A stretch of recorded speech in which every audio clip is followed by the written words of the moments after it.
आप उसके पास चले गए तो ना 4-5 हज़ार से नीचे आपका खर्चा आ ही नहीं सकता। तो 4-5 हज़ार रुपये का खर्चा लगाने के बाद 1 महीने तक उसके बाद बोलती है नहीं आपको ये बीमारी नहीं, आपको मुझे लगता है पीसीओडी है। क्यों है? मुझे लग रहा है शायद सिस्ट वगैरह बन रहे हैं, कुछ तो दिक्कत है। अरे कुछ दिक्कत क्या है मतलब, तो इसके लिए एक डॉक्टर की जरूरत है, क्योंकि आपको जो है ना पीसीओडी और पीसीओएस ये 2 सिम्टम्स आपके सेम होंगे पर ये बीमारियां दोनों अलग है। एक शॉर्ट टर्म में आपकी सही हो जाती है, एक के लिए आपको लॉन्ग टर्म जो है ट्रीटमेंट चाहिए।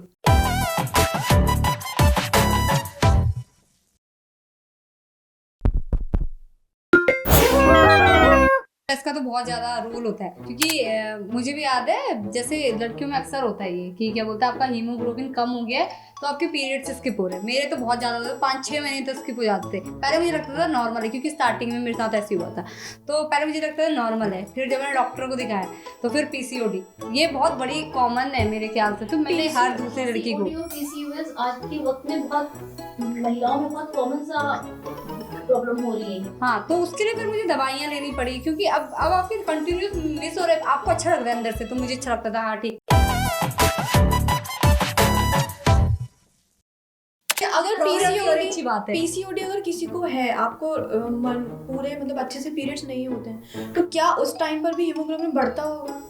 ये भी तो हो सकता है, क्योंकि पीसीओडी से डॉक्टर्स कहते हैं कि पीसीओडी मेनली लाइफस्टाइल चेंज की वजह से ज्यादा होता है। हाँ, सडनली आप फास्ट फूड वगैरह खाना स्टार्ट कर देते हो, ये मेरा भी चेंज हो रहा है। तो उसकी वजह से भी पीसीओडी और पीसीओएस की प्रॉब्लम्स लेडीज में क्योंकि ज्यादा आप होती है। हाँ वो आपको नहीं आ रहा है, पीरियड नहीं आ रहा है, बहुत 6 महीने हो जाते हैं, 7 महीने हो जाते हैं, उसकी उसकी वजह से प्रॉब्लम और भी होती है। प्रॉब्लम्स लेडीज में हाँ। होने लगती है। हाँ, ये मेरे साथ हुआ हेयर्स आने लगते हैं। हाँ, तो मुझे लगता है कि उसमें हीमोग्लोबिन अगर बढ़ जाता है फीमेल्स का, होता होगा, मुझे नहीं पता। वेट गेन होने जब हो जाता है, वेट गेन हो जाता हाँ, है। वेट गेन तो ये मेरे साथ तो हुआ था, तो मेरे को फिर डॉक्टर के पास जाना पड़ा। तो मेरे तो काफी लंबा इलाज चला था उसके लिए। हाँ, मेरी एक फ्रेंड अभी बहुत तो करीबी दोस्त है, उसको पीसीओएस की प्रॉब्लम हो गई। तो सडनली से उसके फेशियल हेयर ज्यादा हो गए और वेट भी उसने सडनली से गेन कर लिया। तो मैंने तो उससे बोला कि हो सकता है तुमको थायराइड का इशू, क्योंकि वेट गेन बहुत जल्दी हो रहा था उसका। लेकिन जब उसने टेस्ट करवाया ना तो उसको पीसीओएस, वो पीसीओडी का थोड़ा सा वर्जन होता है। हाँ, इसके लिए एक डॉक्टर की जरूरत है, क्योंकि आपको जो है ना पीसीओडी और पीसीओएस ये 2 सिम्टम्स आपके सेम होंगे पर ये बीमारियां दोनों अलग है। एक शॉर्ट टर्म में आपकी सही हो जाती है, एक के लिए आपको लॉन्ग टर्म जो है ट्रीटमेंट चाहिए।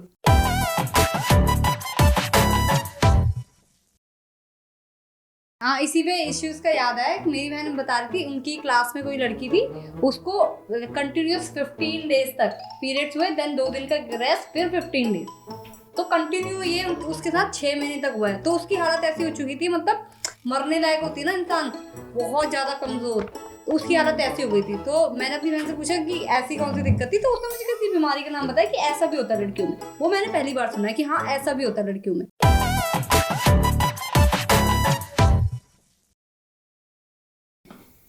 तो ये एक नई चीज मुझे बहुत सारे रीजंस होते हैं। अगर मान लो 15 डेज तक किसी का रहा है, एक तो ये होता है कि जिसको चलो फर्स्ट टाइम हो रहा है उनका रहता है। हाँ, ये मेरे साथ था 15 दिन तक, मेरे को आई गेस 28 दिन तक हुई थी जब मुझे पहली बार हुई थी, क्योंकि मुझे 11th क्लास में हुई थी, हमारी क्लास में सबसे लेट में हुई थी, तो मुझे 28 दिन तक हुई। हाँ, फर्स्ट टाइम का यार 28 दिन मुझे 12th में स्टार्ट हुआ था, बहुत लेट।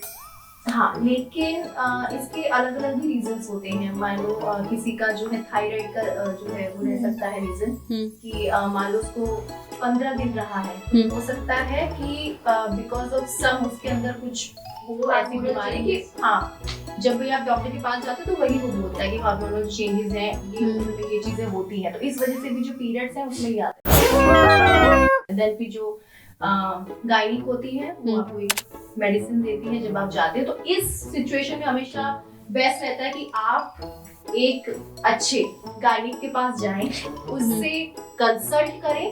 कोई इसमें घबराने वाली बात नहीं होती है। वो आपसे बस कुछ सवाल पूछते हैं कि ऐसा तो आपने कहीं कोई आईपीएल तो नहीं ली थी या कुछ और तो रीजंस नहीं थे। If everything is okay then वो उसके हिसाब से आपका जो है वो करते हैं, ट्रीटमेंट करते हैं आपका। उसके बाद जो है अल्ट्रासाउंड होता है कि कहीं आपके मतलब जो भी आपके एरियाज है वहाँ पे सिस्ट तो नहीं है या कोई इन्फेक्शन तो नहीं है, ये सब चीजें। तो बेटर ही रहता है कि हमेशा कभी भी ऐसी सिचुएशन हो तो घबराएं नहीं, गायनिक के पास जाएं और उससे कंसल्ट।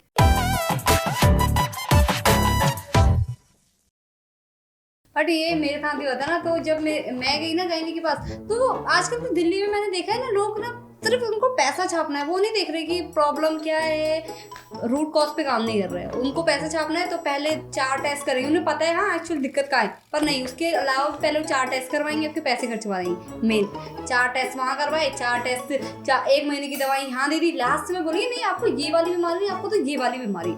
ये मेरे साथ हुआ। उसकी खुद की गायनी की, जैसे आप जब भी जाओ उसकी 1000 रुपये फीस थी, जितनी बार जाओगे 1000 रुपये लेगी। और उसके अलावा उसकी दवाइयाँ, टेस्ट वेस्ट, मतलब वो एक बार आप उसके पास चले गए तो 4-5 हज़ार से नीचे आपका खर्चा आ ही नहीं सकता। तो 4-5 हज़ार रुपये खर्चा लगाने के बाद 1 महीने तक, उसके बाद बोलती है नहीं आपको ये बीमारी नहीं, आपको मुझे लगता है पीसीओडी है। अब क्यों है, मुझे लग रहा है शायद सिस्ट वगैरह बन रहे हैं, कुछ तो दिक्कत है। अरे कुछ दिक्कत क्या है, मतलब तुम डॉक्टर हो, तुमको मुझे बताना चाहिए। अभी मैं चाहती हूँ दूसरे के पास चले जाऊँ, पर वही होता है ना कि आप पहले खुद एक के पास जा रहे हो, फिर ये होता है कि आप इससे क्या पता ये ट्रीटमेंट सही कर रही होगी। मेरे दिमाग में हमेशा ये रहता है, मुझे लगता है बहुत सारे लोगों के दिमाग में रहता होगा कि आप पहले इसी से करवा लेते हैं, फिर जाएंगे दूसरे का,